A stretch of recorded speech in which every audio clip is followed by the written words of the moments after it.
நேற்று வந்து உதயகுமார் வந்து திமுக அரசை கண்டித்து ஆர்ப்பாட்டம் நடத்தினாங்க. அதுல முதல்வர் வந்து என்ன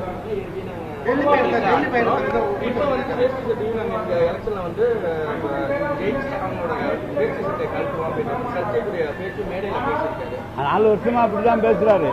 2014 இருந்து அவங்க தொடர்ந்து அப்படிதான் பேசுறாங்க. ஆனா தொடர்ந்து 7 தேர்தலில் திமுக தான் முதலமைச்சர் கலைஞர் தளபதி தான் வெற்றி பெற்று வருகிறார். எனவே இந்த முறையும் தளபதி தான் வெற்றி பெறுவார். அவருடைய பாஜக பலிக்காது. இன்றைக்கு கூட நாங்க பெரிய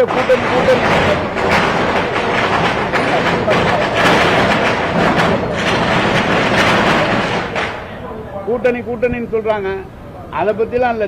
திமுக ஜெயிக்கும் மக்களுடைய ஆதரவு, பெண்களுடைய ஆதரவு முதலமைச்சருக்கு இருக்கிறது. எனவே வருகிற தேர்தலிலும் திமுக வெற்றி பெறும். முதலமைச்சராக தளபதி பொறுப்பார்.